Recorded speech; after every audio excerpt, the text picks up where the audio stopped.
Hi guys! So may mga nagre-request sa inyo na ipakita daw namin yung mga childhood pictures namin. So okay, mauna na ako ha. Ang unang childhood picture ko ay... Hala! Guys! Tingnan nyo! Tingnan mo yung naka-brace pa ako dyan, no? Hala, parang may tartar. Ano sasabi mo? Okay. Mahal ko yan. Ikaw na, saan yung sa'yo? Gusto ko makita. This is like a baby photo. Tingin? Di ba? Wow, cute! Ito naman yung next guys. So, tigda tatlo kami childhood picture. So, ito yung next sa akin guys. Ay, wait ah. Ayun. So, ayan guys. Ha?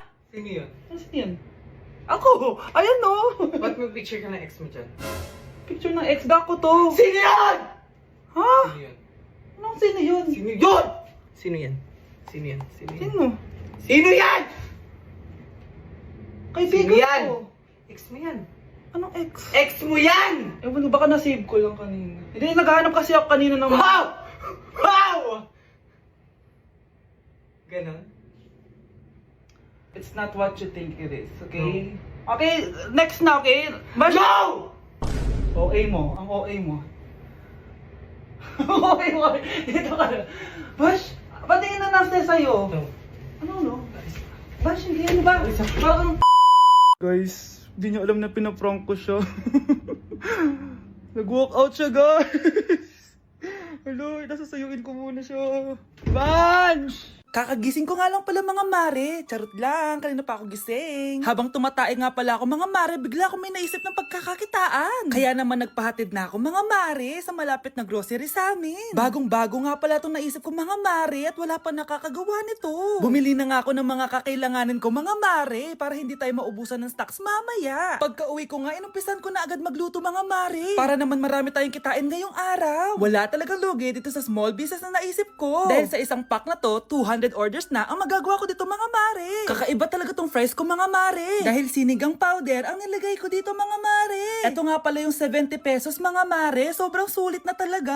Sa sobrang mura nga nito mga mare, nanganganib pa ako malugi. Pero hindi na importante yun mga mare, basta marami tayong customers. Nakakatakam nga tong sinigang fries natin mga mare, for sure dadayuhin to. Hindi na talaga nakapaghintay ang mga customers natin mga mare. Kita niya naman sa mga mukha ng mga customers natin mga mare na masaya sila. Sobrang nagustuhan nga nila yung sinigang fries natin mga mare. Babalik-balikan daw nila to. Ang saya pala kumita mga mare, lalo na't galing sa dugot pawis.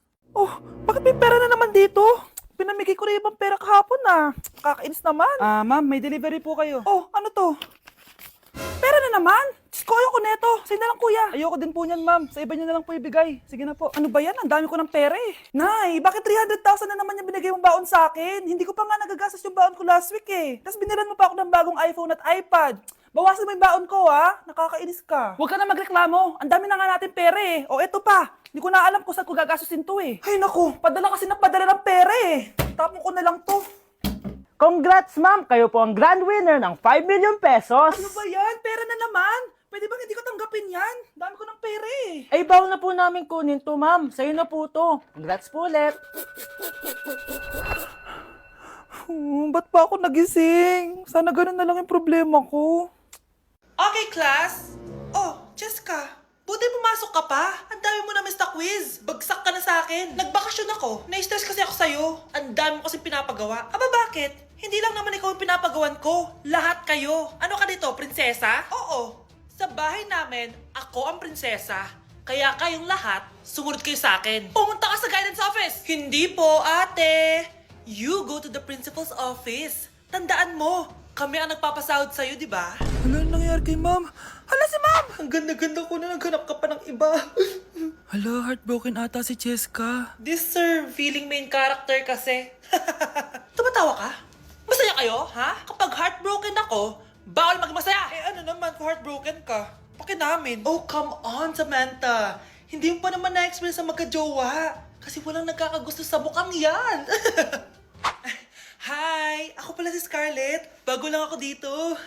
Oh, pake ko. Tsaka tanggal mo nga yung makeup mo. Dapat ako lang yung maganda dito sa school. Sino ka ba para utusan ako? Feeling main character? Kadiri? Anong sabi mo? Mag-sorry ka sa akin! Sorry! Not sorry. Tsaka mukhang asin kapag may ibubuga ka na. Nakahanap din ng katapat si Cheska. Walang yatong babaeng to. Ako ang main character dito sa school. Bye! Humanda ka sa akin. Okay, class. Magdi-discuss ako. Makinig kayo sa akin, ha? Oh, grabe. Ang ganda ko talaga. Masaya na naman siya, oh. Humanda ka sa akin. Ah, ma'am? Di ba po bawal mag-makeup kapag oras ng klase? Si Scarlett kasi nagme-makeup po. Lu, pero pag ikaw pwede? Basto. Ay, oo. Mamaya na yung makeup na yung Scarlett, ha? Makinig ka sa akin. Aw, di na siya makakapag-retouch. Okay, class. Dalawa ang naka-perfect sa exam natin. Si Cheska. Expect ko naman na perfect ako, eh. At si Scarlett. Perfect din ako. Talagang nilalabanan ako ng babaeng to. Patingin na test paper mo. Ma'am, di ba wrong spelling is wrong? Mali yung pneumonia niya, oh. Walang P sa una. Ha? Ay, oo nga. Kulang ng P. Hindi ka na perfect, Scarlett, ha? Ayan, ako na ulit ang highest dito sa klase. Kontrabida talaga tong si Samantha sa buhay ko. Bakit di nagre-reply yung jowa ko? Saan na ba yun? Tagal naman ni Scarlett. Saan na kaya yun? Hi, Miguel! Oh, Samantha, samahan mo naman ako sa kantin. Libre kita. Di pwede. Hinihintay ko yung jowa ko. Ha? Nasaan na ba yun? Yay! Sasamahan mo ako!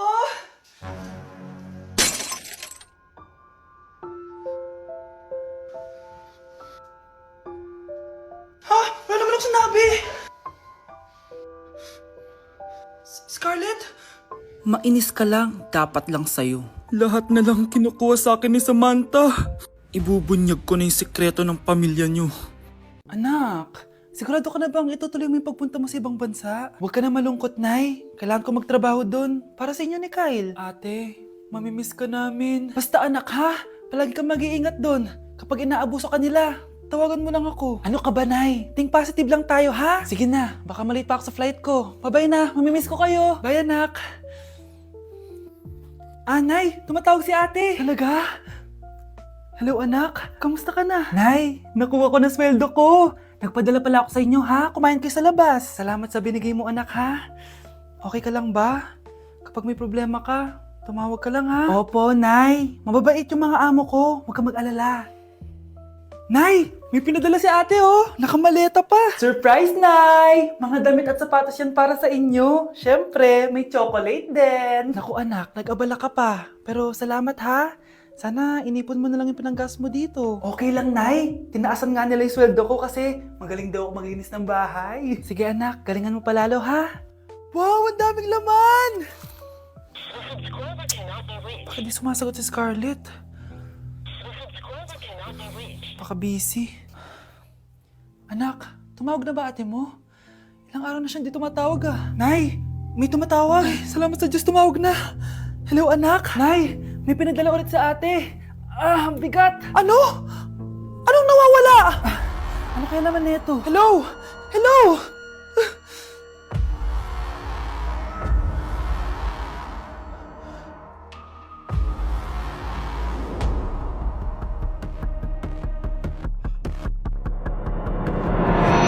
Nandito ako sa Japan ngayon at titikim tayo ng Japanese convenience store snacks. Hulaan niyo kung saan ako pupunta, walang ganito sa Pilipinas. Grabe, the best talaga ang 7-Eleven sa Japan. Parang lahat ata ng gusto mong bilhin nandito na. Sobrang dami! Let's try this, oh. Ano kaya to? Mukha siya mochi. So, let's buy. Oh, may brulee sila guys, oh. Siyempre, add to cart. Parang sikat din to. Kainin natin guys, tara. Add to cart. Yakult ba to? Ang laki ng Yakult nila dito, oh. Add to cart. May Japanese, oh. Arigato. Tikman na natin. Una natin titikman itong pudding.